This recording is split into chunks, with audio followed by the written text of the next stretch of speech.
Hello hi ಸ್ನೇಹಿತರೆ, welcome back to master your trade. And Kumar.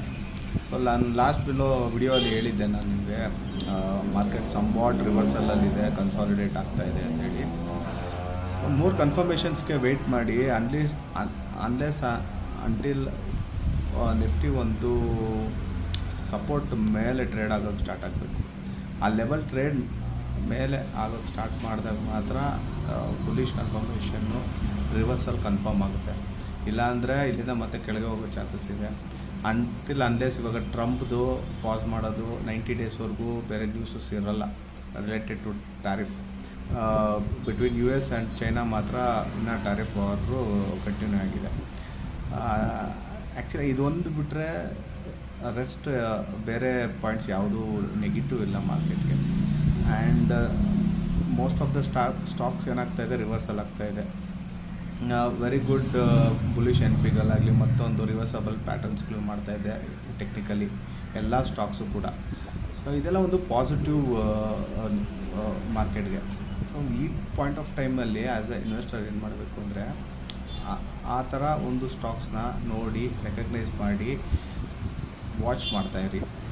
ಯಾವಾಗ ನಮ್ಗೆ ಅನಿಸುತ್ತೆ ಮಾರ್ಕೆಟ್ ಇಲ್ಲಿಂದ ರಿವರ್ಸ್ ಆಗ್ಬೋದು, ಅವ್ರ ಕ್ಯಾಲ್ಕುಲೇಟರ್ ರಿಸ್ಕ್ ಅದು ತೊಗೋಬೋದು, ಅದೇನು ಬಿಗ್ ಡೀಲ್ ಅಲ್ಲ. ಲಾಂಗ್ ಟರ್ಮ್ ಯೋಚನೆ ಮಾಡಿದ್ರೆ there is no risk at all. ಹೇಳ್ಬೇಕಂದ್ರೆ ಪ್ರೊವೈಡೆಡ್ ನೀವು ಒಳ್ಳೆ ಸ್ಟಾಕ್ನ ಒಳ್ಳೆ ಫಂಡಮೆಂಟಲಿ ಅನಲೈಸ್ ಮಾಡಿ ಚೂಸ್ ಮಾಡಿದ್ದೀರಾ ಅಂದರೆ.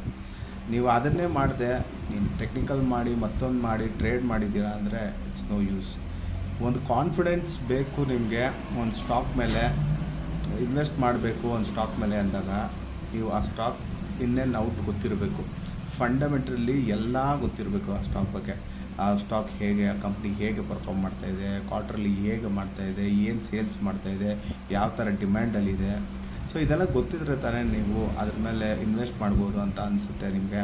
ಸುಮ್ಮನೆ ಸ್ಟಾಕ್ ಅಂದರೆ ಹೆಂಗೆ ಅನ್ಕೊಂಬಿಟ್ಟಿದ್ದಾನೆ ಅಂದರೆ, ಸುಮ್ಮನೆ ಹೋಗ್ರು ಇದು ಬೈ ಮಾಡು ಮೇಲೆ ಹೋಗುತ್ತೆ ಪ್ರಾಫಿಟ್ ಮಾಡೋಣ ಆ ಥರ ಅಲ್ಲ. ಫಾರ್ ಎಕ್ಸಾಂಪಲ್ ನೀವು ಏನಾರ ಒಂದು ಸೈಟ್ ತೊಗೋಬೇಕು, ಒಂದು ಪರ್ಚೇಸ್ ಮಾಡಬೇಕು ಅಂದಾಗ, ಇಲ್ಲ ಒಂದು ಮನೆಗೆ ಏನೋ ಒಂದು TV ತರಬೇಕು ಅಂತಂದು ಬರಬೇಕಂದ್ರೆ ಎಷ್ಟು ಅನಲೈಸ್ ಮಾಡ್ತೀರಾ, ಯಾವ ಬ್ರ್ಯಾಂಡು ಇದೆ, ಎಷ್ಟಿದೆ, ಇದು ಏನು ಪರ್ಫಾರ್ಮ್ ಮಾಡ್ತಿದೆ, ರಿವ್ಯೂಸ್ ಹೆಂಗಿದೆ. ಸೊ ಇದೆಲ್ಲ ನೋಡ್ತೀರಾ. ಸೊ ಹಾಗೇ ಇದು ಕೂಡ ಯಾವುದರಲ್ಲೂ ಒಂದರಲ್ಲಿ ಇನ್ವೆಸ್ಟ್ ಮಾಡ್ತೀರಿ ಅಂದಾಗ ಅದ್ರದ್ದು ಇನ್ನೇನು ಔಟ್ ಗೊತ್ತಿರಬೇಕು. ಅದೆಲ್ಲ ಗೊತ್ತಿದ್ರೇ ನೀವು ಇನ್ವೆಸ್ಟ್ ಮಾಡಿ. ಸೊ ಅದು ಅಡ್ವಾಂಟೇಜ್ ಏನಂದರೆ, ನೀವು ಅದೆಲ್ಲ ಗೊತ್ತಿದ್ದು ಇನ್ವೆಸ್ಟ್ ಮಾಡಿದ್ಮೇಲೆ ಕಾನ್ಫಿಡೆಂಟ್ ಲೆವೆಲ್ ಬೇರೆ ಇರುತ್ತೆ. ಇನ್ವೆಸ್ಟ್ ಮಾಡಾದ್ಮೇಲೆ ಅದು ಲಾಸ್ ಇದ್ದರೂ ಕೂಡ ನಿಮ್ಗೇನು ಬೇಜಾರಾಗೋದಿಲ್ಲ. ಯಾಕೆಂದರೆ ನಿಮ್ಗೆ ಗೊತ್ತಿರುತ್ತೆ ಈ ಕಂಪ್ನಿ ಈಸ್ ಗುಡ್, ಅದು ನಾಳೆ ದಿನ ಒಳ್ಳೆ ಪ್ರಾಫಿಟ್ ಕೊಟ್ಟೇ ಕೊಡುತ್ತೆ. ಸೊ ಈ ಥರ ಒಂದು ಅನಲೈಸ್ ಮಾಡಿ.